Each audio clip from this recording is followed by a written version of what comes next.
आज मैं आपको एक ऐसी कहानी सुनाने जा रही हूँ जो सिर्फ कहानी नहीं बल्कि हजारों जिंदगियों के सवालों का जवाब है। ये कहानी है सूरज यादव की, एक ऐसा लड़का जिसने भूख से लड़ते हुए सपनों को जिंदा रखा, जिसने हालातों के थपेड़ों में भी हिम्मत नहीं हारी और आज वो लाखों लोगों के लिए प्रेरणा बन गया है।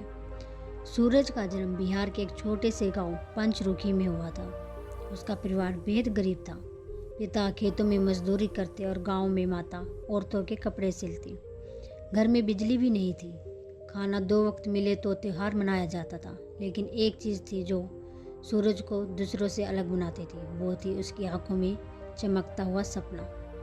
जब वो 10 साल का था तब पहली बार उसने शहर की एक ऐसी तस्वीर देखी, एक ऊंची इमारत, चमकदार गाड़ी और सूट पहना हुआ एक इंसान। उस दिन सूरज ने पहली बार खुद से कहा, मैं भी बड़ा आदमी बनूंगा। गरीबी इतनी थी कि स्कूल जाने की बजाय सूरज को पास के होटल में बर्तन धोने पड़ते थे। दिन में होटल, रात को पढ़ाई।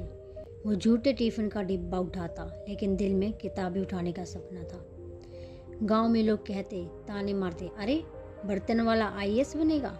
पर सूरज ने ठान लिया था, हंसने दो, कल यही लोग तालियां भी बजाएंगे। रात के 2-2 बजे तक वो जली हुई लालटेन की रोशनी में पढ़ता। पुरानी किताबें, टूटी पेंसिलें, लेकिन इरादे फौलादी। सूरज ने पहली बार यूपीएससी की परीक्षा दी, फेल हो गया। दूसरी बार दी, फिर फेल हो गया। घर वाले टूट चुके थे। पिता ने कहा, बेटा ये बड़ा सपना छोड़ दो, कहीं नौकरी पकड़ लो। लेकिन माँ ने कहा, सिर्फ एक बार और कोशिश करो सूरज, इस बार तेरी माँ नहीं रोएगी, जमाना रोएगा। उस एक बात ने उसे फिर से खड़ा कर दिया।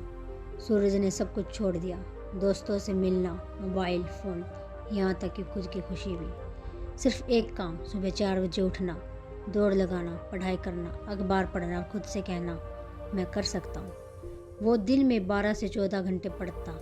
खाने में सिर्फ दाल चावल, रहने को किराए का कमरा और पास में सिर्फ 500 रुपये। लेकिन उसके पास था अंधविश्वास नहीं, आत्मविश्वास। तीसरे प्रयास में सूरज का प्रीलिम्स क्लियर हुआ, फिर मेन क्लियर हुआ और आखिरकार इंटरव्यू के बाद जब रिजल्ट आया तो लोगों ने मोबाइल उठाया, इंटरनेट खोला और देखा AIR 46 सूरज यादव। पूरा गांव दौड़ा पड़ा, माँ रो रही थी, पिता की आंखें भर आई। जिस लड़के ने बर्तन धोए वो आज IAS अफसर बन गया था।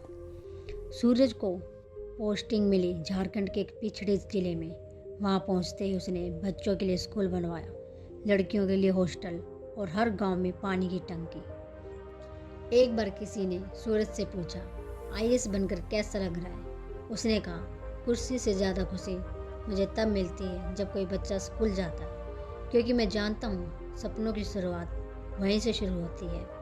इस कहानी से हमें 7 बातें सीखने को मिलती है। 1, गरीबी कोई रुकावट नहीं, ये तो एक बहाना है। अगर तुम चाहो तो कुछ भी कर सकते हो। 2, सपनों को खुली आंखों से देखो और फिर उन्हें पाने के लिए अपनी नींद भी त्याग दो। 3, नाकामी अंत नहीं होती, ये एक नई शुरुआत होती है, नई सोच की। 4, संघर्ष जरूरी है, तभी तो सफलता की मिठास समझ में आती है। 5, माँ बाप का आशीर्वाद दुनिया की सबसे बड़ी ताकत है। 6, छोटा काम करते हुए भी बड़ा सोचो। 7, खुद पर भरोसा रखो, क्योंकि अगर आप खुद से हार गए तो दुनिया कभी भी आपको नहीं मानेगी। और अंतिम संदेश, कभी भी ज़िंदगी में रुकना नहीं। तो दोस्तों, ये थी सूरज यादव की कहानी।